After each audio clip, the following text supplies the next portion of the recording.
Olá, eu sou o João Vitor Xavier e o CNN Esportes S.A. está no ar. Toda semana um entrevistado especial para falar da relação do esporte com o mundo dos negócios. E hoje temos o presidente do Internacional de Porto Alegre, Alessandro Barcelos. Presidente, muito bem-vindo. Boa noite. Boa noite, João Vitor. Boa noite a todos que estão nos acompanhando. É um prazer estar aqui na CNN falando com vocês um pouco sobre o Internacional. Prazer em recebê-lo. Vamos conhecer um pouquinho do trabalho que está sendo feito pelo presidente e pelo Internacional. Colorado das Glórias, orgulho do Brasil. O Internacional encheu de alegria o torcedor no início dos anos 2000. 2 conquistas de Libertadores, o histórico Mundial de Clubes e a Copa Sul-Americana. O torcedor colorado viveu momentos inesquecíveis e projetava ainda mais títulos. Os anos se passaram e o Inter começou a viver momentos preocupantes. O aumento das dívidas e as constantes falhas nos planejamentos de gestões anteriores fizeram as grandes conquistas ficarem mais distantes. E o sorriso que tomava conta do Beira-Rio deu lugar aos rostos de preocupações e protestos pedindo por melhorias. Há 2 anos, os sócios do Inter deram a Alessandro Barcelos a honra de assumir a presidência do clube, na votação com a maior presença do número de eleitores da história do clube. Barcelos foi eleito para comandar um processo de reestruturação do Colorado e trazer de volta os momentos de glória para a torcida. Os desafios são muitos. O Internacional esteve próximo de voltar a conquistar o Brasileirão nos últimos anos e está de volta à disputa da Copa Libertadores. O presidente Alessandro Barcelos ainda tem muito trabalho pela frente. Ele vai falar agora no CNN Esportes S.A. sobre os novos projetos e o futuro do Esporte Clube Internacional nas próximas temporadas. Presidente, prazer te receber e eu começo perguntando o seguinte: qual Inter temos hoje? Um Inter mais próximo daquelas conquistas de Libertadores, aquele Inter que encantou o Brasil e o mundo, ou um Inter ainda muito envolvido com as dificuldades financeiras geradas por problemas de gestão? Acredito, João Vitor, que esse é um processo necessário, não só para o Internacional, mas para grande parte dos clubes brasileiros, né? De reorganização frente a um modelo de futebol hoje que traz mais recursos, né? Tanto é que a evolução das receitas do Internacional é um exemplo disso ao longo dos anos, mas traz consigo a responsabilidade de fazer com que os clubes voltem a ter equilíbrio. E esse desafio é que vai nos trazer e vai nos aproximar das conquistas novamente, eu não tenho dúvida disso, né? E esse tema de casa, esse dever, ele é fundamental e ele precisa ser feito e precisa ter bastante persistência em relação a isso e muito cuidado para que os caminhos não sejam desviados disso, né? Cito como exemplo aqui o Flamengo, que fez o seu dever de casa, né? Lá na gestão Bandeira de Melo e que hoje tem uma realidade muito diferente daquela, mas que passou por momentos bastante difíceis da sua trajetória. E é isso que a gente acredita, né? A necessidade de enfrentar os problemas reais, que não são poucos, para devolver ao Internacional essa continuidade que o Inter já teve há um tempo atrás, de estar permanentemente disputando títulos. Uma coisa depende muito da outra, né? Mas evidentemente que se a gente conseguir avançar esse caminho, né? Tendo uma responsabilidade econômica e financeira com o clube e ao mesmo tempo resultados, esse é o mundo ideal. O senhor há de convir que não é uma missão fácil. O senhor está falando de ter um time competitivo e de equilibrar as contas. Como é que o senhor pretende conseguir essa proeza? Porque é difícil você ter um time competitivo num futebol que custa cada vez mais caro, com uma dívida que o Inter tem hoje na casa de 600 milhões de reais e projetando um futuro com o clube saneado. Como é que o senhor pretende fechar essa equação? João, o Internacional, nos últimos 2 anos, a partir da nossa gestão, assumiu 2 superávites consecutivos, coisa que não acontecia nos últimos 7 anos. Esse é um passo importante, você demonstrar não só para o mercado, para os teus credores, para quem faz o futebol, um modelo já diferente, rompendo com uma tradição, infelizmente, né, de sucessivos déficits. Feito isso, você começa a preparar as condições para que você possa recuperar investimento, para que você possa investir de fato ainda mais naquilo que é atividade fim. E esse trabalho é o trabalho que a gente vem fazendo e que muitas vezes tem um custo capital até mesmo político em relação a um clube que é associativo e que tem eleições a cada 3 anos, muito grande. Mas a gente não vai fugir disso, porque a gente acredita que esse é um trabalho para o clube. E esse legado para o clube é que é fundamental, porque acima de tudo está a história do Internacional contada para trás de uma forma e será contada para frente de outra forma. E isso é importante. E é desta forma que a gente vem trabalhando com essa eficiência dentro de campo, tentando buscar isso, né? Tivemos resultados extremamente ruins nesses 2 anos de gestão, né? Como eliminações precoces em competições importantes contra adversários mais fracos, mas tivemos aí competitividades importantes, como 2 vezes, né? Chegamos perto do título brasileiro, estamos numa Libertadores da América, né? Disputando isso de forma muito, muito forte e acreditamos que isso é possível, é um processo que precisa ser permanentemente trabalhado, né? Números importantes como o endividamento que cresceu exponencialmente no último período, de 300 pulou para 600 milhões. Nós assumimos o clube com uma taxa Selic, para se ter uma ideia, em torno de 3%, 2,5%. Hoje estamos com 13%, quase 14%. Né? Essa taxa Selic remunera a dívida e a nossa dívida subiu 6%, ou seja, subimos menos do que a taxa Selic, o que significa que trabalhamos muito. O Internacional hoje é o clube em 2022 com menor relação entre custo com futebol e despesas e receita. O menor dos 20 clubes da Série A. E ao mesmo tempo foi vice-campeão brasileiro. Essa eficiência ela é importante de ser medida. É óbvio que a gente não está feliz com o vice-campeonato, a gente queria ter sido campeão, e também não achamos bom ser o clube que menos recurso teve. Mas essa em relação à receita, mas isso tem um fator importante, porque a receita subiu bastante. Não é só porque reduzimos custos. Quando a gente pega essa dívida que era de 300 e passou para 600, o que aconteceu para que a dívida do Inter dobrasse? E ainda em cima disso, a gente sabe que 600 milhões não é uma dívida ali do top 5 do futebol brasileiro. Tem times muito mais endividados. Mas não é tranquilo administrar um país com a Selic acima de 10, administrar uma dívida de 600 milhões de reais. Então, basicamente o Internacional se autofinanciou nesse período, né? Pela falta de capital de giro, de fluxo de caixa, a necessidade de buscar esses valores em instituições financeiras, foi com que a dívida foi aumentando. Além disso, também a inadimplência com algumas questões que fazem parte do mundo do futebol, tanto fiscais como propriamente de fornecedores, né? E que foram reequacionadas, mas continuam sendo, mesmo reequacionadas, continuam sendo dívidas que precisarão ser pagas, né? Mesmo sendo renegociadas, precisarão ser pagas. Então, em cima deste tripé de fatores aí, né?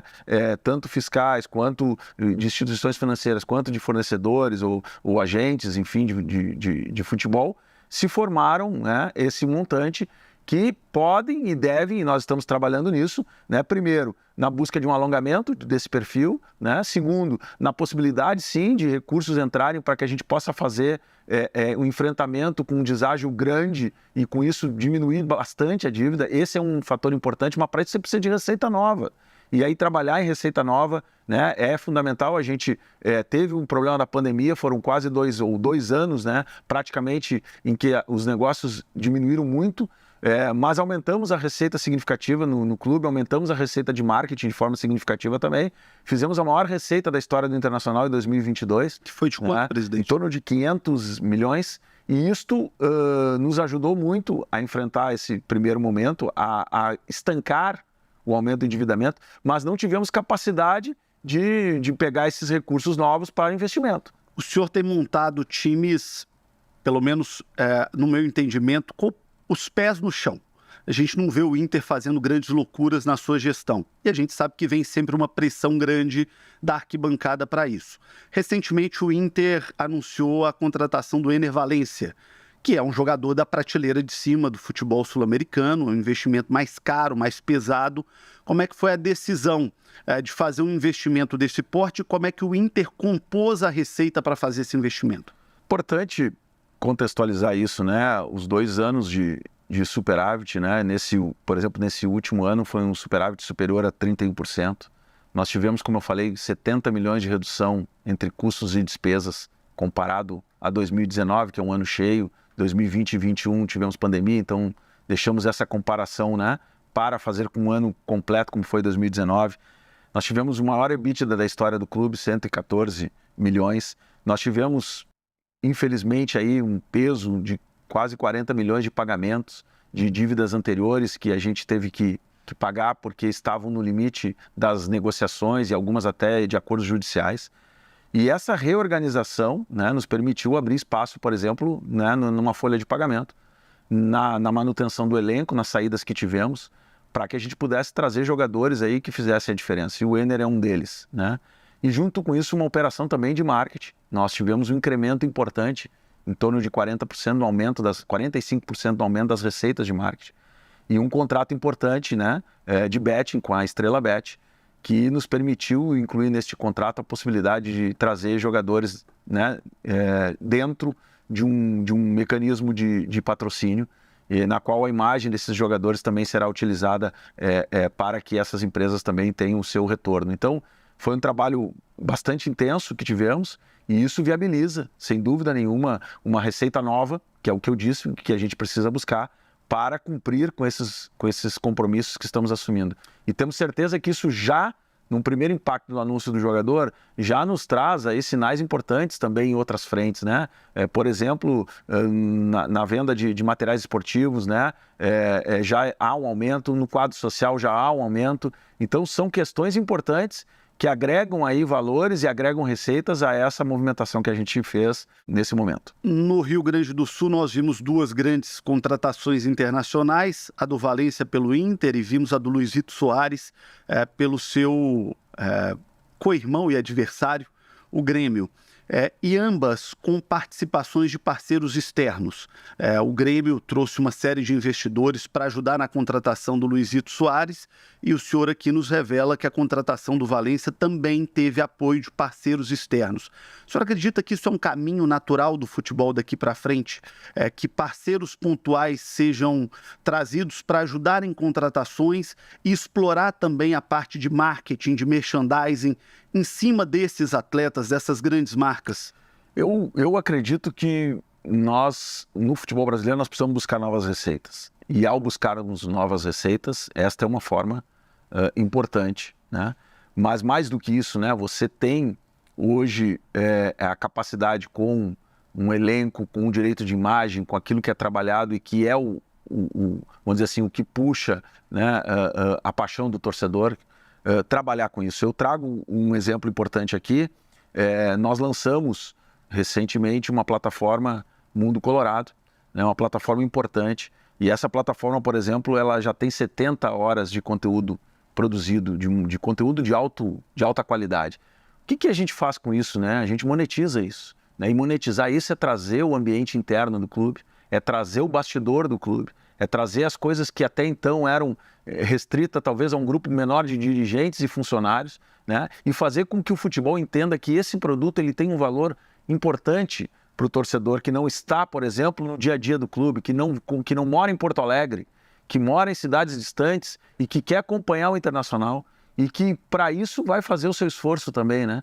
Então essa cultura, ela também não é uma cultura fácil, porque sempre tivemos, né, uma certa dificuldade de abrir coisas importantes que acontecem num clube de futebol e que muitas vezes não eram mostradas. E a gente está trabalhando com isso, né? Então é um exemplo importante de como tu monetiza e traz parceiros para ações pontuais, novas, que vão gerar novas entregas, porque a gente precisa gerar novas entregas para que esse patrocinador tenha interesse em fazer novos investimentos. Presidente, o senhor tocou num assunto que me fascina pessoalmente e que gosto muito de acompanhar e de debater quando tem oportunidade com dirigentes. Os clubes de futebol não estão muito fechados.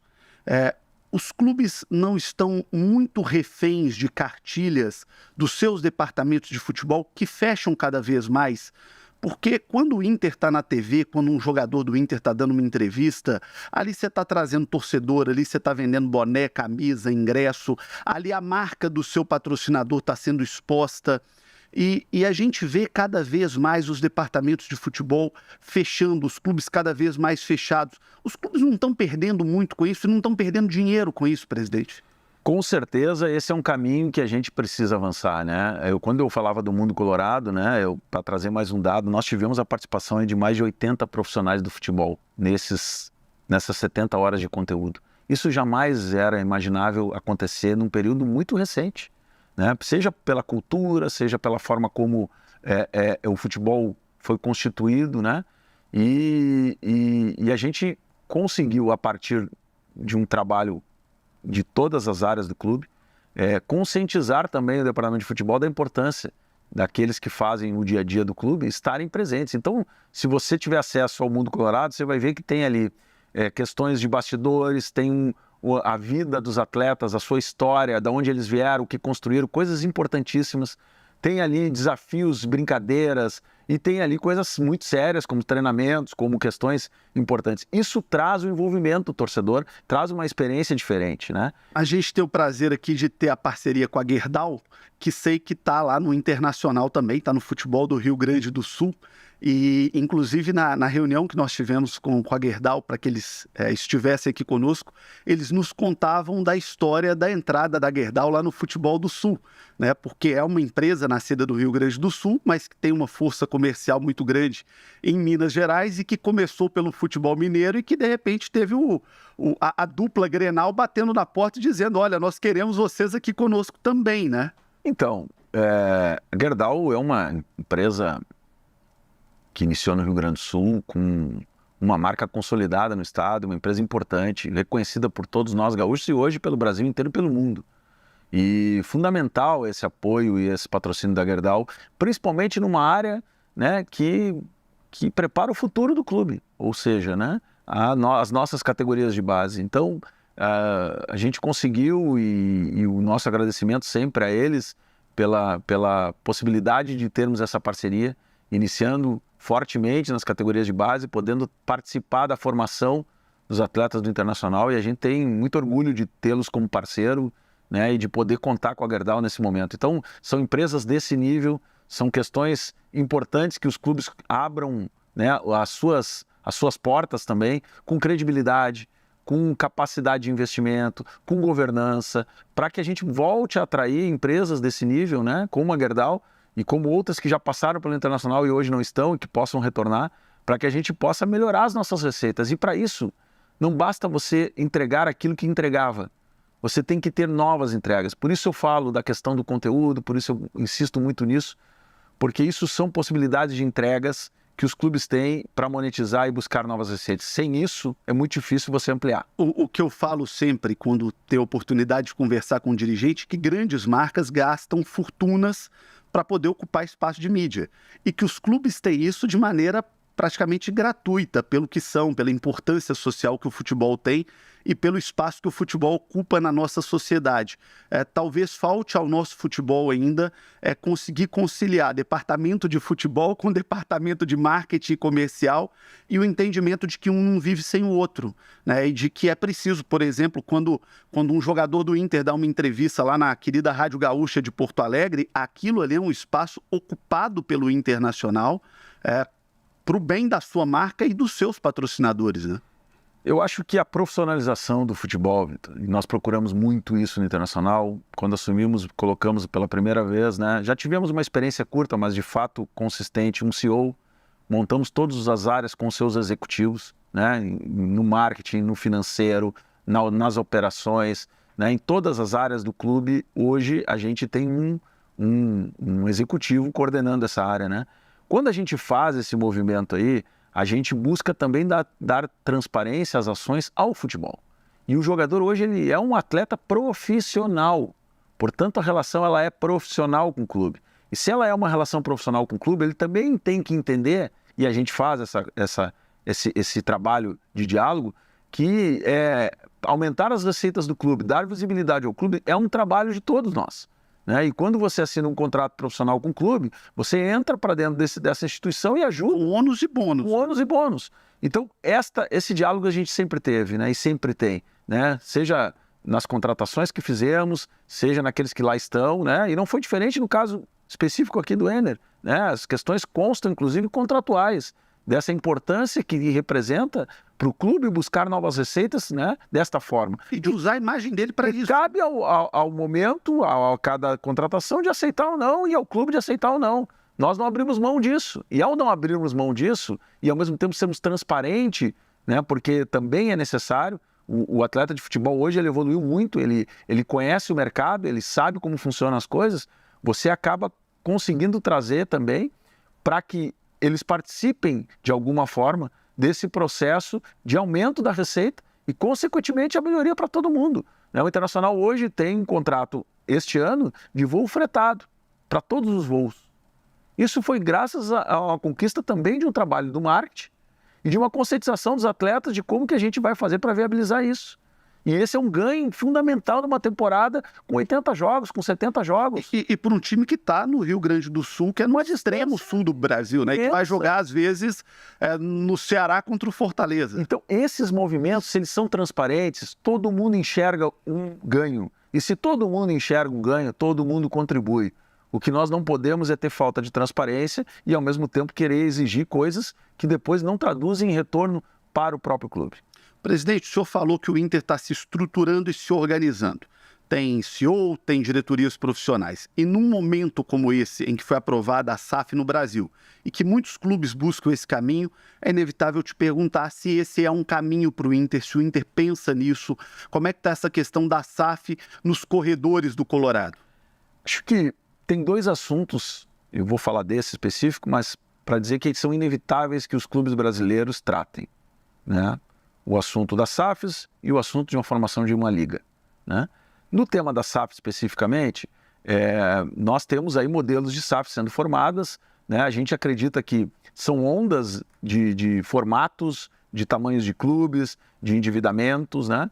E o Internacional tem que estar preparado para isso. Nós fizemos aí, o ano passado, um seminário nacional e até internacional, teve gente do exterior, que a gente chamou para, junto com o Conselho Deliberativo, traduzir exatamente e alinhar conhecimento em relação a isso, né? Com modelos diferentes, distintos de SAF, com propostas também distintas de SAF, modelos associativos que na Europa ainda funcionam, né? Para que a gente pudesse alinhar conhecimento.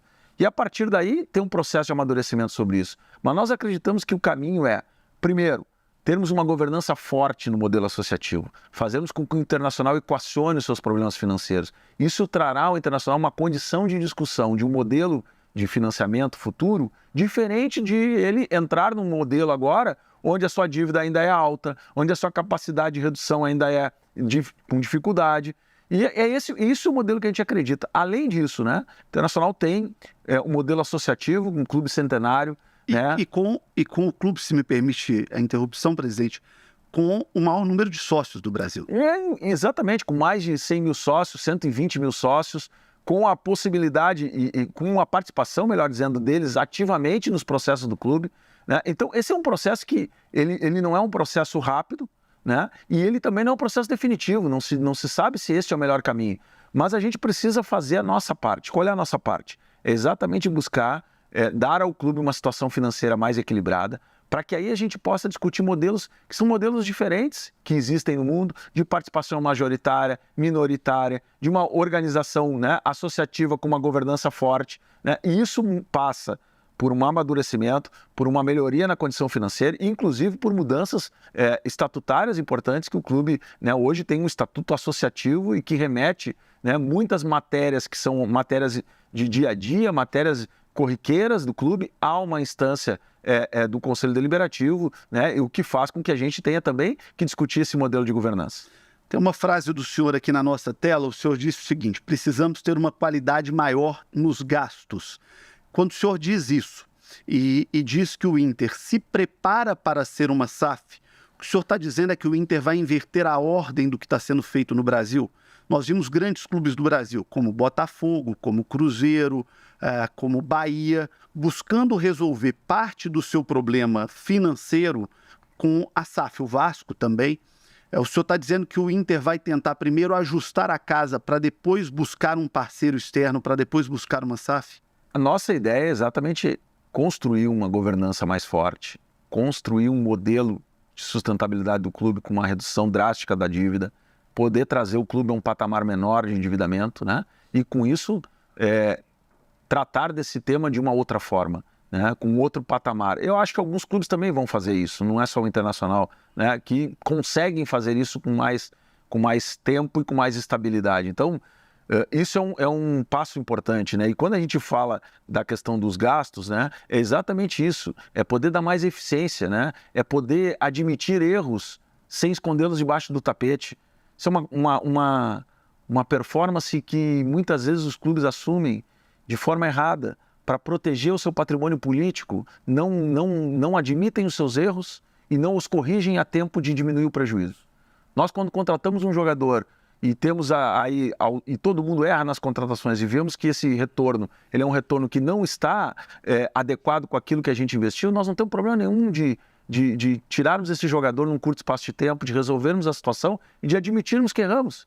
Agora, o que nós vimos no passado em muitos clubes brasileiros é exatamente o contrário. Para não dar esta demonstração de que houve um equívoco e eles existem, ficam com contratos com 5, 6 anos, jogadores custando milhões de reais. Eles emprestavam jogadores. Pagando salário. Pagando salário. Só para ter uma ideia, quando eu assumi o Internacional, tinha 10 milhões de folha de jogadores que não estavam no Inter, estavam jogando em algum lugar.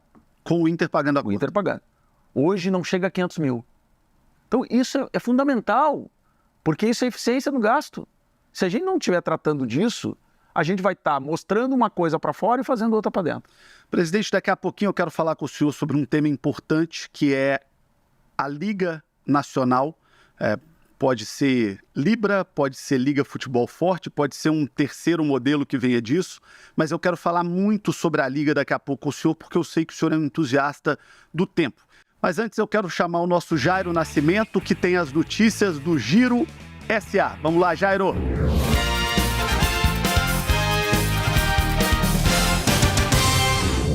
Olá, João. Vamos agora com as notícias dos negócios do esporte no Giro Esportes SA.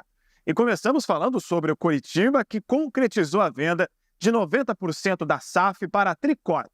O valor do negócio foi de 1,1 bilhão de reais. A empresa vai gerenciar todo o futebol do Coxa. A juíza responsável pela recuperação judicial do clube aprovou o acordo após receber sinal verde do Ministério Público. O assunto agora é o novo naming rights da Arena do Atlético Paranaense. A empresa Liga Telecom, que trabalha com internet de fibra ótica e 5G, comprou os direitos para colocar um nome na Casa do Furacão. O valor que vai ser pago gira em torno dos 200 milhões de reais por um contrato de 15 anos. Esse novo acordo coloca o Atlético na galeria dos clubes que recebem os valores mais altos do Brasil nesse tipo de negociação. Seguimos falando sobre acordos milionários e modernos das arenas dos times brasileiros. A Arena MRV apresentou um modelo pioneiro de internet para o estádio. O Wi-Fi 6E vai permitir uma conectividade mais estável e garantir também uma maior velocidade para o público presente na Casa do Galo.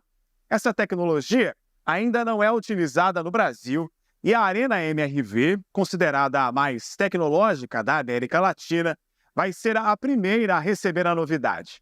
A expectativa é que os 46 mil espectadores presentes nos jogos e outros eventos recebam nos aparelhos uma velocidade de internet e uma estabilidade de conexão jamais atingida em nenhum outro local com tantas pessoas no Brasil.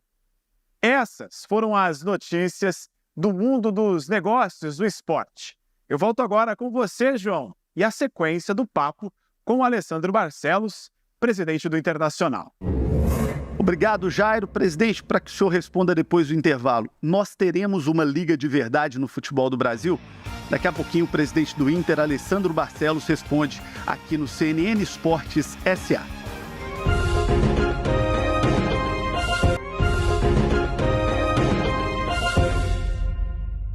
Estamos de volta com o presidente do Internacional, Alessandro Barcelos, para falar sobre um tema que eu sei que o senhor gosta muito, que é a Liga. E o senhor é um defensor ferrenho da Liga Futebol Forte, que é um modelo estavam ali Atlético, Internacional, algumas outras grandes equipes do futebol brasileiro e muitas equipes médias e pequenas.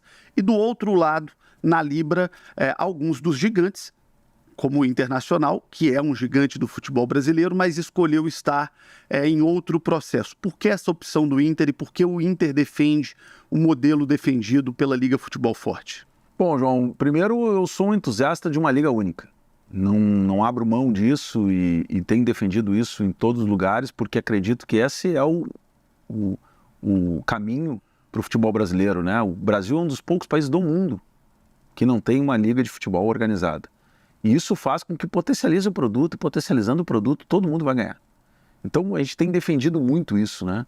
E trabalhado muito para isso. E em algum momento, nas discussões que se teve de formação de uma liga, começou a se ter divisões, principalmente em relação àquilo que não deveria ser a primeira pauta, mas passou a ser, seriam as divisões das receitas.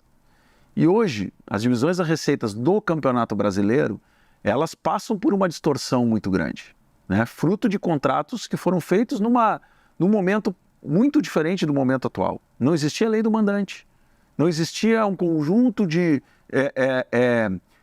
transmissões diferenciadas, como streaming, como outras questões. E isso, por óbvio, mudou o mundo da transmissão do futebol. E isso traz uma diferença daquele período para agora que a gente precisa corrigir. E isso, na formação de blocos, o Inter foi o último clube a aderir praticamente à Liga Forte Futebol. Ficou muito claro para nós de que o modelo de distribuição que a Liga Forte defende é um modelo mais justo, mais correto e que ajuda todos os clubes a crescerem e que diminui a diferença hoje, né, muito grande, principalmente dos dois maiores clubes, em relação aos demais. A gente trabalhou muito nisso, vem trabalhando muito nisso, em conjunto com clubes que estão na Libra, estão na Liga Forte. E hoje nós nos encontramos num momento importante e crucial da definição disso, né? Para que a gente não tenha dois modelos de venda, de transmissão, e um campeonato ainda organizado, né? Sem nenhum problema, mas ainda organizado pela CBF.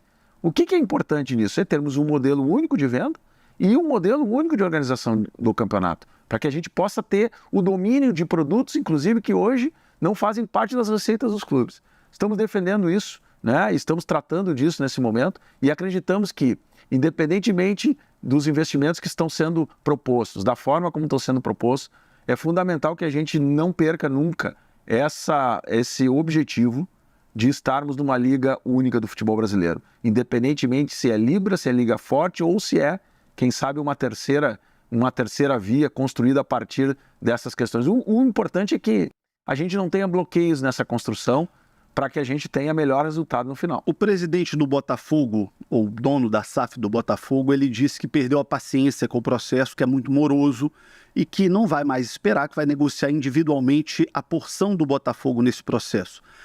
Pode estar perdendo o time a Liga no Brasil? É um risco que se tem, né? E como defensor de um processo que não tenha isso, eu acho que a gente está, por isso eu disse, num momento crucial de, independentemente de Botafogo, Vasco e Cruzeiro, né, terem tratado de sair de um movimento e se tornarem um grupo independente para negociar isso, não significa dizer que eles vão vender os seus direitos de forma independente, pelo menos é o que a gente entendeu, mas sim negociar de uma forma independente, seja com bloco, seja com outro, ou seja com uma nova formação.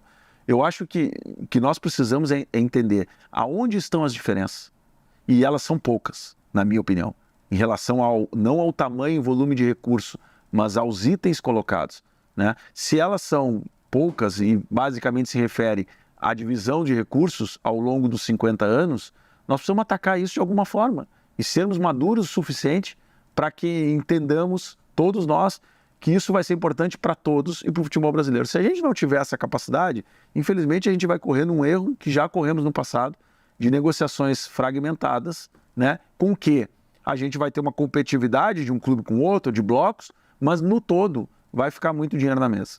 Presidente, já estamos indo aqui para algum acúmulo de programa, né? Já ouvimos aqui alguns dirigentes e todos que passaram aqui, todos disseram a mesma coisa, que uma liga forte no futebol brasileiro, com todos os grandes times unidos, isso vai gerar uma receita muito maior, todo mundo vai ganhar mais dinheiro, vai ser melhor para todo mundo.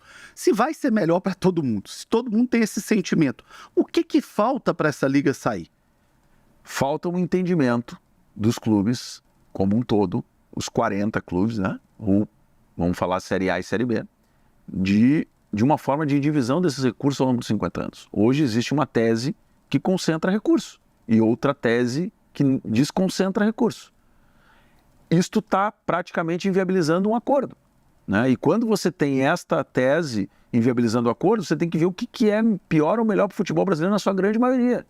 E há que ter, na minha opinião, flexibilização de ambos os lados para que a gente consiga chegar no meio termo. Essa flexibilização que a gente tem que buscar. Acredito que ela ainda está longe por posturas mais enraizadas e eu não estou aqui dizendo que não são legítimas dentro das suas instituições. Seriam posturas de Corinthians e Flamengo mais especificamente, para traduzir claro. Eu não queria nominar, mas elas traduzem reflexos de contratos anteriores. Nós temos um contrato que está vigente hoje, que traz uma distorção gigantesca em relação à distribuição de recursos, que é o contrato do pay-per-view. Eu aqui, presidente, não faço juízo de valor quando cito Corinthians e Flamengo, né? Cada dirigente defende o seu clube, a gente respeita todos os clubes e todos os dirigentes. Eu vou trazer dois dados. Mas historicamente, Flamengo e Corinthians, que têm torcidas maiores, e isso é bom que também fique claro, tem torcidas nacionais e maiores, mas tem um pedaço do bolo muito maior. O problema tá passando por aí. Eu vou trazer dois dados. O primeiro dado, tá? Em 2019, o mínimo garantido, que é uma parte do contrato de pay-per-view, que é garantido somente a 2 clubes, 3 clubes, o terceiro seria o Grêmio, mas 2 que estão trabalhando com esse tema mais fortemente, era de 200 milhões, enquanto que o valor gerado de venda de pay-per-view era 166 milhões. Então, em 2019, nós estamos falando aqui de 34 milhões de mínimo garantido, entre o que vendia e o que ganhava. Isso para 2024, hoje os 2 clubes vendem 98 milhões, eles baixaram de 166 para 98. Só que o que eles estão ganhando, fruto dessa distorção, é de 200 para 310 milhões. Eles arrecadam menos, mas ganham mais. A diferença que era de 34 milhões, passou a ser 212. E esta diferença está querendo se traduzir para o novo modelo.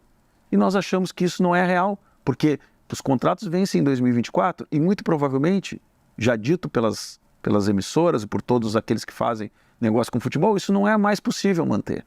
Vou dar um outro número muito importante.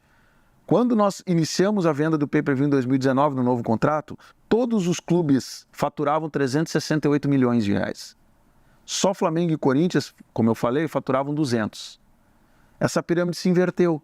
Hoje, todos os clubes saíram de 368 para 192 milhões e Flamengo e Corinthians saíram de 200 para 310, numa diferença 60% maior. Essa distorção, nós entendemos na Liga Forte que ela precisa ser, não estou dizendo que Flamengo e Corinthians têm a maior torcida do Brasil e merecem e vão ganhar mais. Mas essa distorção foi causada por um modelo de contratação que não vai existir mais. Então, portanto, se a gente puder diminuir esse efeito desse distanciamento para fazer uma liga única que nominalmente, eu tenho absoluta certeza, o valor nominal de Flamengo e Corinthians com uma liga unificada, vai ser maior do que ganham hoje. Eles vão ganhar mais, mas com um percentual talvez menor de diferença. Mas aí vem a principal pergunta. E só para terminar, João, esse é um modelo que já está consagrado nas melhores ligas do mundo. Nós não estamos inventando a roda. A La Liga é assim, a Premier League é assim. O que nós queremos fazer é algo que já vem dando certo. Porque se nós vamos criar um modelo tupiniquim, né? E mais do que isso, um modelo tropicalizado que mantém diferenças e que continua trazendo essas contradições, não vai ter sentido nenhum a gente criar uma liga. Mas aí a grande pergunta, presidente, como é que faz para combinar com os russos? Porque o senhor é presidente do Inter e tenho certeza que defende o coletivo, mas defende também os interesses do Inter. Do outro lado da mesa, tem o presidente do Corinthians, que defende o interesse dele, o do Flamengo, que defende o interesse dele, que tem lá o seu conselheiro, o seu torcedor, e é preciso chegar num acordo, alguém tem que ceder. Quem vai ceder e como é que vai convencer os russos, presidente? Por isso que eu digo, as decisões dos clubes são legítimas. E o Flamengo e o Corinthians têm legitimidade gigante para manter essa sua posição. O que eu estou dizendo é que esse é um fator que está dificultando, né? E sendo um fator que está dificultando, os demais clubes têm que buscar alguma fórmula de ceder, mas também é importante que esses clubes possam ceder alguma coisa. Esse é o ponto de encontro que a gente tem que chegar. E a gente vinha avançando nisso. Infelizmente, no último período, deu ficou um pouco mais difícil que isso acontecesse, mas a gente acredita que é possível, né? Que a gente possa criar algum mecanismo que faça com que Flamengo, Corinthians, né, que são os clubes com maior torcida, né, tenham essa diferenciação, porque é do trabalho e da natureza e do tamanho das suas instituições, mas que isso dentro da receita Campeonato Brasileiro, a gente possa produzir um bolo maior, dividir melhor esse bolo e fazer com que todo mundo ganhe. Presidente, esse tema da Liga é fascinante, a gente podia debater aqui a noite inteira, mas chegamos à parte final do nosso programa e vamos para um giro rápido, com perguntas rápidas e respostas rápidas. É o quadro de Primeira SA.